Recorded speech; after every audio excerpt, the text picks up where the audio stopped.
नमस्कार। मैं डॉक्टर संतोष कुमार। आज हम लोग बात करने वाले हैं कि घर पर ही आप अपने बच्चे को कैसे स्पीच एंड लैंग्वेज ग्रोथ करने में मदद कर सकते हैं।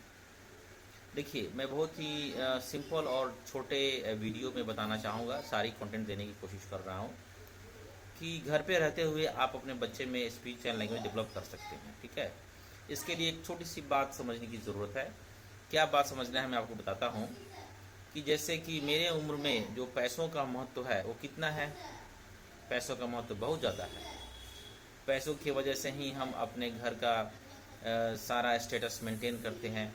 और अगर हमारे पास पैसे हैं तो हम रिच हैं, अगर हमारे पास पैसे नहीं हैं तो हम गरीब हैं। तो जो पैसों का मतलब होता है हमारे एज में, वही मतलब बच्चों के केस में भी होता है प्ले का। अगर कोई बच्चा को रिच प्ले मिल रहा है बचपन में, यानी कि बच्चा रिच है, और अगर बच्चे का प्ले का क्वालिटी अगर बढ़िया नहीं मिल रहा है तो बच्चा पुअर है। ठीक है, तो प्ले क्या होता है मैं आपको बताता हूँ। प्ले की वजह से सारा डेवलपमेंट होते हैं। मतलब ये कि अगर घर पे आपका प्ले बच्चे का ठीक है तो बच्चा अच्छा स्पीच एंड लैंग्वेज डेवलप कर सकता है। ये 99.99% सत्य है। अच्छा, तो प्ले कितने प्रकार का होता है? प्ले मुख्य रूप से दो प्रकार के होते हैं। प्ले मुख्य रूप से दो प्रकार के होते हैं। पहला प्ले जिसको बोलते हैं पैसिव प्ले, और दूसरा बोलते हैं एक्टिव प्ले। पैसिव प्ले किसको बोलते हैं? पैसिव प्ले उसको बोलते हैं जिसमें कि आपका बच्चा घर में रह के खेलता है और एंजॉय करता है। ठीक है। और एक्टिव प्ले किसको बोलते हैं? एक्टिव प्ले उसको बोलते हैं जिसमें कि आपका बच्चा घर के बाहर जाता है और दूसरे बच्चों के साथ पार्टिसिपेट करके पार्टिसिपेंट बनकर खेलता है, तो उसको बोलते हैं एक्टिव प्ले। ठीक है, तो मैं आपको बताता हूं कि एक्टिव प्ले होने से बच्चे में सर्वांगीण विकास होता है। सर्वांगीण विकास में प्रत्येक प्रकार का विकास होता है, यहाँ तक कि फिजिकल फिटनेस भी बनी रहती है। ठीक है। और पैसिव प्ले में जिसमें कि बच्चा इंडोर गेम्स खेलता है, पैसिव प्ले में बच्चे का जो विकास है सर्वांगीण होने का उम्मीद कम रहता है। ठीक है, तो मैं आपको बताना चाहता हूं कि एक्टिव प्ले में क्या क्या डेवलपमेंट होता है। मुख्य रूप से 9 डेवलपमेंट होता है, 9 प्रकार के डेवलपमेंट होते हैं जो कि मैं आपको बताना चाहता हूं। तो पहला डेवलपमेंट होता है सोशल डेवलपमेंट होता है, दूसरा साइकोलॉजिकल डेवलपमेंट होता है, तीसरा इमोशनल डेवलपमेंट होता है, चौथा इंटेलेक्चुअल डेवलपमेंट होता है, पांचवा आपको इंटेलेक्चुअल यानी कि इंटेलेक्चुअल और चतुराई कनिंगनेस भी, पांचवा फ्रेंड्स बनाने की टेंडेंसी बढ़ती है बच्चे में, छठा आपको है कि बच्चा में अटेंशन एंड कंसंट्रेशन जो स्पैन है वो बढ़ता है, सातवां आप देखें कि स्पीच को समझने की शक्ति बढ़ती है, आठवां बातचीत करने की शक्ति यानी स्पीकिंग की पावर बढ़ती है, और नौवा जो कि नाइन्थ जो कि बहुत इंपॉर्टेंट है, बच्चे का फिजिकल फिटनेस बना रहता है।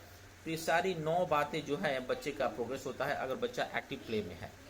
ठीक है, तो अगर बच्चा पैसिव प्ले में है यानी कि इंडोर गेम्स ज़्यादा वो पसंद करता है, तो इन 9 बातों में किसी एक बात में या एक से ज़्यादा बातों में बच्चा पीछे रह जाता है। ठीक है, तो बहुत ही सिंपल बात अब यहाँ पर समझ में आ रहा है कि अगर बच्चे को एक्टिव प्ले में रखा जाए तो आपका बच्चा को सारी ग्रोथ मिल जाएगी जो कि एक बच्चे में ज़रूरत है।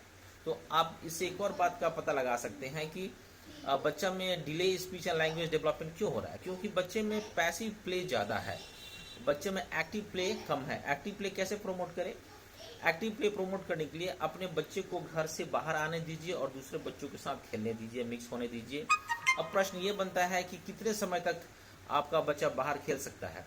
तो जो रिसर्च बता रहा है वो बहुत ही कुछ वेग डेटा बता रहा है कि मैक्सिमम 6 घंटे तक अगर बच्चा घर से बाहर खेलता है तो वो अपना जितनी भी लर्निंग स्किल्स है वो डेवलप कर सकता है। लेकिन अभी के समय में it is very difficult to maintain 6 hours. बहुत ही मुश्किल है 6 घंटे घर से बाहर रखना बच्चे को। तो मेरा ऐसा सजेशन है कि आप अपने बच्चे को कम से कम आधा घंटा घर से बाहर निकालिए और धीरे धीरे घर से बाहर रखने का जो समय है बढ़ाइए और दूसरे बच्चों के साथ मिक्स करने का समय बढ़ाइए। ठीक है। अच्छा, बच्चा स्कूल में भी जाता है, आप कह सकते हैं कि बच्चा वहाँ 2 घंटा रहता है या 3 घंटा रहता है या 1 घंटा रहता है। ठीक है, तो वो भी एक बहुत अच्छा एक्टिव प्ले का सोर्स है, लेकिन वो एक फॉर्मल सोर्स है। और यहाँ पर मैं बात कर रहा हूँ इनफॉर्मल सोर्स का भी, यानी कि जहाँ पर कोई क्लासेस जैसा कोई सेटिंग नहीं है, जैसे कि पार्क है जहाँ पर कि बच्चा खुल के दौड़ सकता है दूसरों के साथ मिक्स होकर खेल सकता है। तो इस प्रकार की सेटिंग भी बहुत महत्वपूर्ण है। आई मीन बहुत महत्वपूर्ण है, सबसे महत्वपूर्ण है, क्योंकि इनफॉर्मल सेटिंग में बच्चा का जो प्ले का जो डेवलपमेंट होता है वो वाकई में जो सारे 9 पॉइंट्स मैंने बताए हैं उन सारे 9 पॉइंट्स में होता है। इसलिए मेरा पेरेंट्स से यह एक सजेशन है, रिकमेंडेशन है और रिक्वेस्ट भी है कि आप अपने बच्चे को घर से बाहर ज़्यादा से ज़्यादा समय तक रखें और बच्चे को दूसरे बच्चों को के साथ मिक्स होने के लिए अवसर दें। और अगर आपको इसमें कोई परेशानी होती है तो आप अपने स्पीच लैंग्वेज पैथोलॉजिस्ट से मिलिए, बात कीजिए और अपना परेशानी को बताइए कि क्या क्या आपको दिक्कतें हो रही हैं।